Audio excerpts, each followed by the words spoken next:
Dear Lady Bracknell, I used to be the cleaner for your sister and her husband Ernest. 28 years ago, I left your sister's house with a pram that contained a baby of the male sex who was named after his father. I never returned.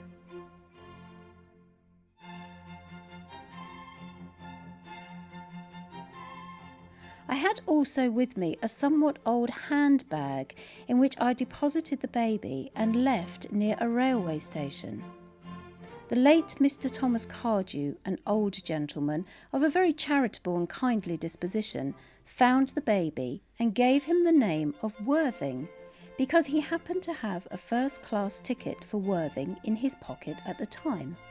Mr. Thomas Cardew made Mr. Worthing, in his will, guardian to his granddaughter, Miss Cecily Cardew, and they both lived together in the country. In order for Jack to be able to get up to town, he pretends to have a younger brother by the name of Ernest, who gets into the most dreadful scrapes with his best friend, your nephew, Mr. Algernon Moncrief. I do hope that this letter will shed a light on what happened to your sister's baby, Mr. Ernest Moncrief. Yours sincerely, Miss Letitia Prism.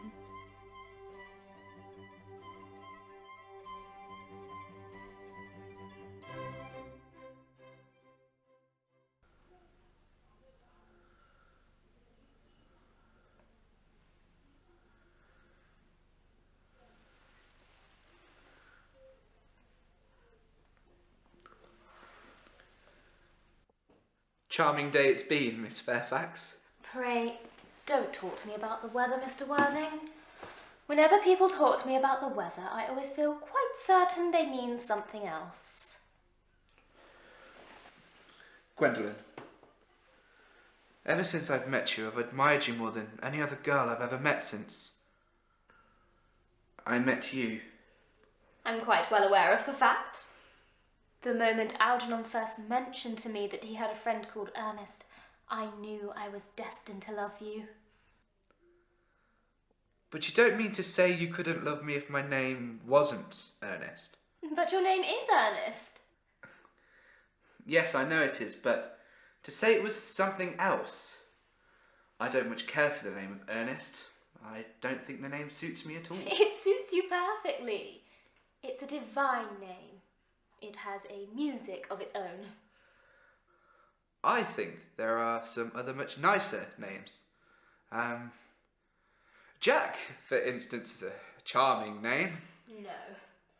There is very little music to the name Jack, if any at all.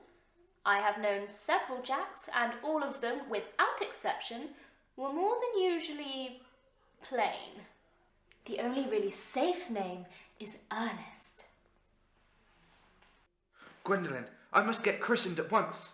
I mean, we must get married at once. Married, Mr. Worthing? Well, surely you know that I love you. But you haven't proposed to me. May I propose to you now? Yes, Mr. Worthing. What have you got to say to me? You know what I've got to say to you. Yes, but you don't say it. Gwendolen, will you marry me? Of course I will. I'm afraid you have very little experience in how to propose. Mr. Worthing? Rise, sir. I'm engaged to Mr. Worthing, Mother. Pardon me, you're not engaged to anyone. When you do become engaged, I will inform you of the fact. Mother? Outside, Gwendolen.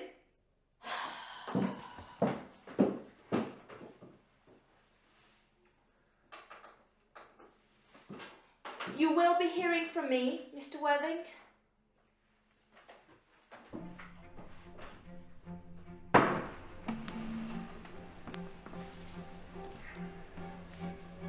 I feel bound to tell you that you're not down on my list of eligible young men. However, I am quite ready to put your name down should your answers be what a really affectionate mother requires. Do you smoke? Well, yes, I must admit I do smoke. I have always been of the opinion that A man who desires to get married should either know everything or nothing. Which do you know? I know nothing, Lady Bracknell. Where do you live? I have a house in the country with some land attached to it, and a house on Belgrave Place. What number in Belgrave Place? Number 7. The unfashionable side. I knew there was something. Are your parents living? I have lost both of my parents. To lose one parent, Mr. Worthing, may be regarded as a misfortune. To lose both seems like carelessness. Well, it would be closer to the truth to say that my parents seem to have lost me. I was found. Found? In a handbag. Handbag? Yes, Lady Bracknell. I was found in a handbag near a railway station. A railway station, Mr. Worthing. I must confess I feel somewhat bewildered by what you have just told me. You can hardly imagine that I would dream of marrying my only daughter into a handbag. Good day, Mr. Worthing.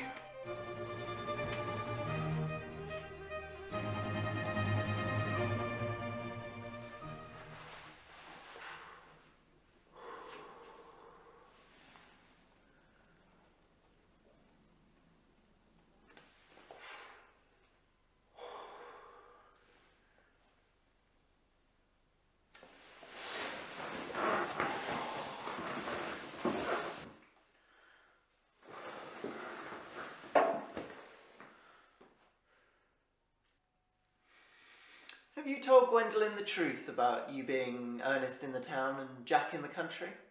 Oh, by the end of the week I shall have got rid of Ernest. I'll say he died in Paris. But I thought you said that Miss Cardew was a little too much interested in your poor brother Ernest. Won't she feel his loss a great deal? Cecily is not a silly romantic girl. I should rather like to see Cecily. I would take great care that you never do. She's excessively pretty and she's only just 18. And have you told Gwendolen that you have an excessively pretty ward who is only just 18? Gwendolen! Algie, kindly turn your back. I have something very particular to say to Mr. Worthing. Ernest, from the expression on my mother's face, I fear we shall never be married. Dear Gwendolen. What is your address in the country? Brook Farm House, Hertfordshire.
Mr. Ernest Worthing, you must be my little cousin Cecily.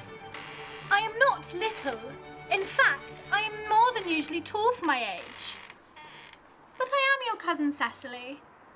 Why are you here? Uncle Jack won't be back until Monday afternoon. Oh, that is a great disappointment. You better stay until Uncle Jack arrives. You are the prettiest girl I ever saw. I don't think it can be right for you to talk to me like that. Uncle Jack says good looks are a snare. A snare that any sensible man would like to be caught in. I don't think I would care to catch a sensible man. I shouldn't know what to talk to him about.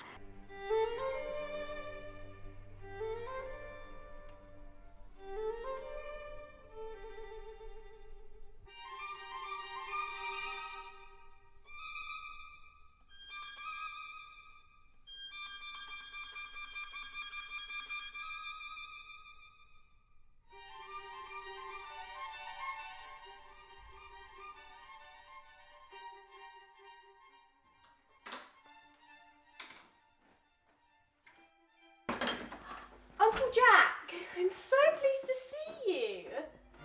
Who do you think is in the sitting room? Your brother. I haven't got a brother.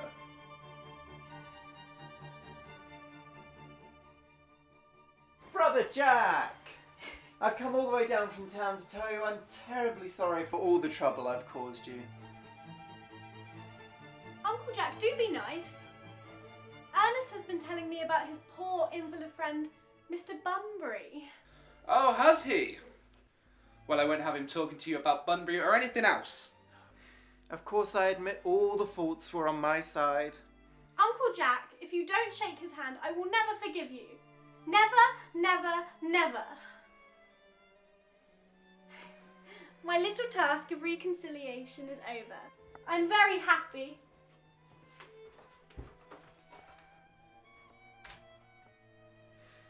I'm afraid I can't stay more than a week. I'm afraid you can't stay more than a day. Cecily is such a little darling. I won't have you talk about Miss Cardew like that. I don't like it. I don't like your clothes. You look perfectly ridiculous in them. I'm afraid this trip hasn't been a great success for you. I think it's been a great success.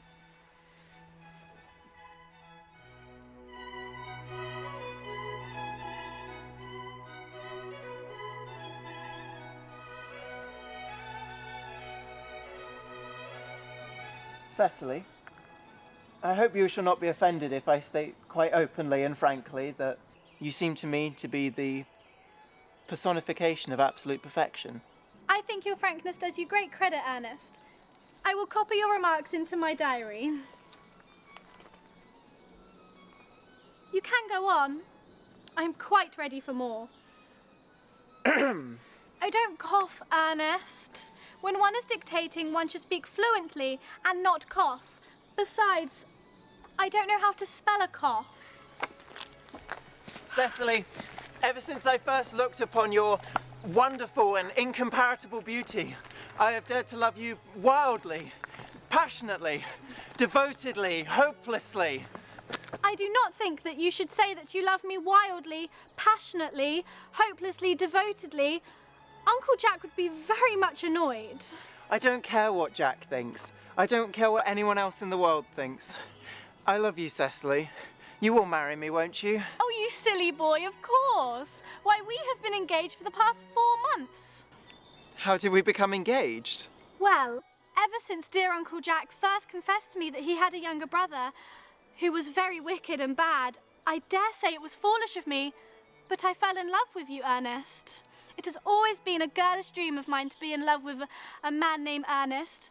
But, my dear child, you don't mean to say that you couldn't love me if I had another name? Algernon, for instance?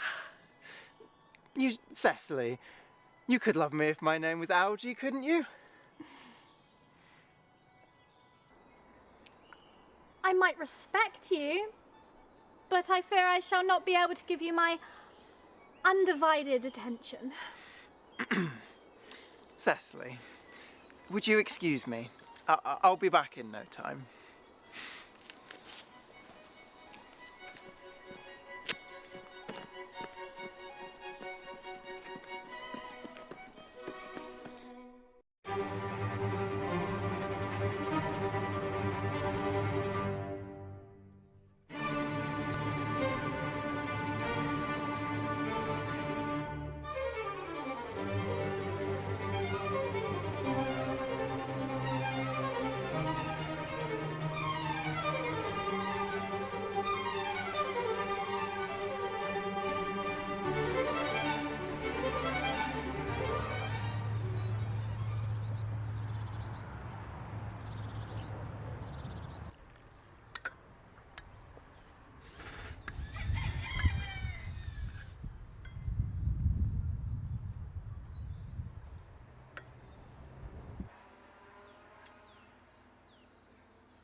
Miss Gwendolyn Fairfax here to see Mr. Worthing.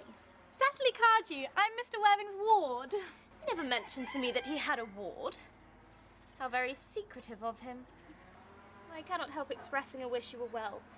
Just a little older than you appear to be, and not so alluring in appearance. Ernest has a very upright nature. He's the very soul of truth and honour. But even men of the noblest possible moral character are extremely susceptible to the influences of the physical charms of others. I beg your pardon. Did you say Ernest? Yes. Oh, but it is not Mr. Ernest Worthing who is my guardian. It is his brother. He never mentioned to me that he had a brother. You're quite sure it is not Mr. Ernest Worthing who is your guardian? Quite sure. In fact, Mr. Ernest Worthing and I are engaged to be married. My darling Cecily, I fear there must be some slight error. Mr. Ernest Worthing is engaged to me. I am afraid you must be under some misconception. Ernest proposed to me exactly 10 minutes ago. It's certainly very curious, for he asked me to be his wife yesterday afternoon at 5:30. I am sorry, dear Cecily, but I do have the prior claim. How dare you? There is no time for wearing the shallow mask of manners. When I see a spade, I call it a spade. I am glad to say that I have never seen a spade. It is obvious that our social spheres have been widely different. The country always bores me to death. May I offer you some tea, Miss Fairfax? Thank you.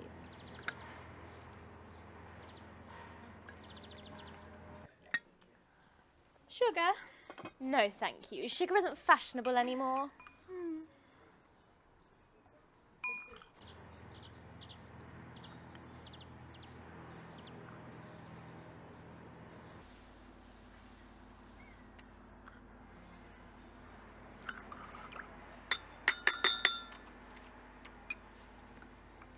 Cake? Or bread and butter? Oh, bread and butter, please. Cake is rarely seen in the best houses nowadays.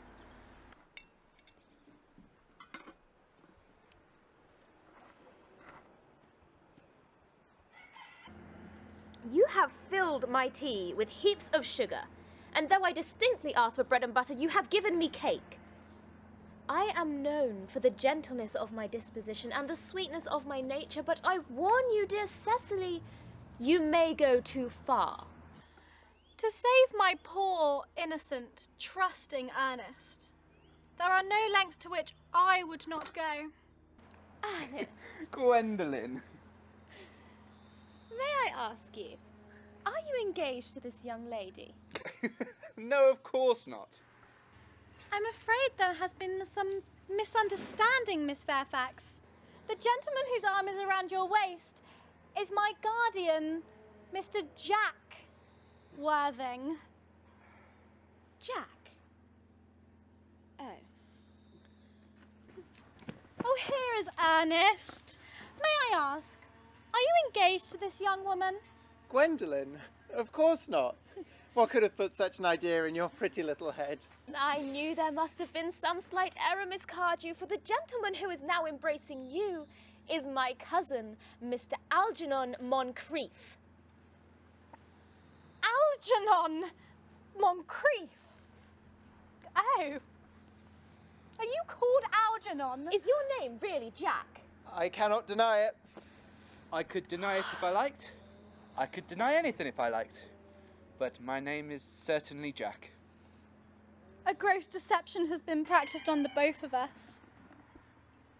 Mr. Worthing, we are both engaged to your brother Ernest, so it is a matter of some importance to us to know where your brother Ernest is. I have no brother. I have never had a brother, and I have not the smallest intention of ever having one in the future. No brother at all. No. I'm afraid, dear Cecily, it's quite clear that neither one of us is engaged to be married to anyone.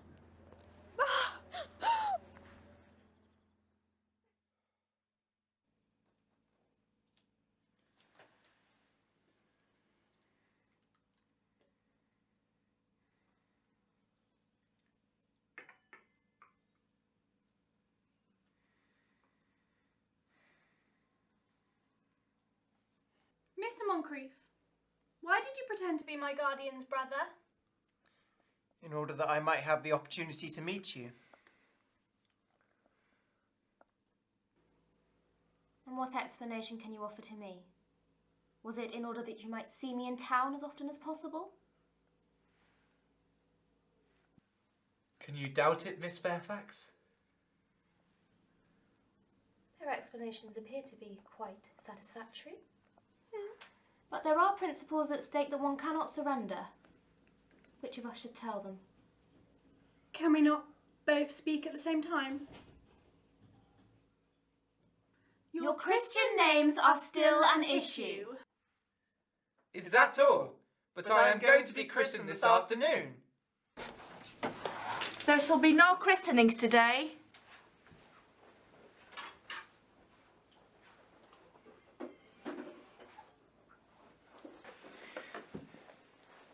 Mr. Worthing, I have with me a letter I believe you should read.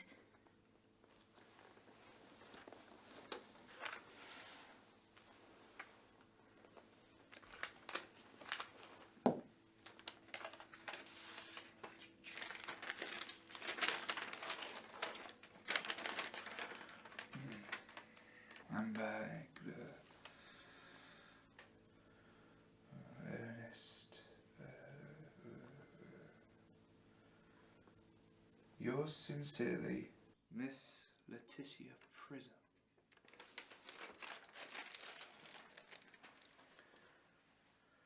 I always told you, Gwendolyn, that my name was Ernest, didn't I? Well, it is.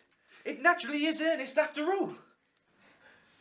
You are the son of my poor sister, Mrs. Moncrief, and Algernon's elder brother. What? I have a brother. I always knew I had a brother. My nephew.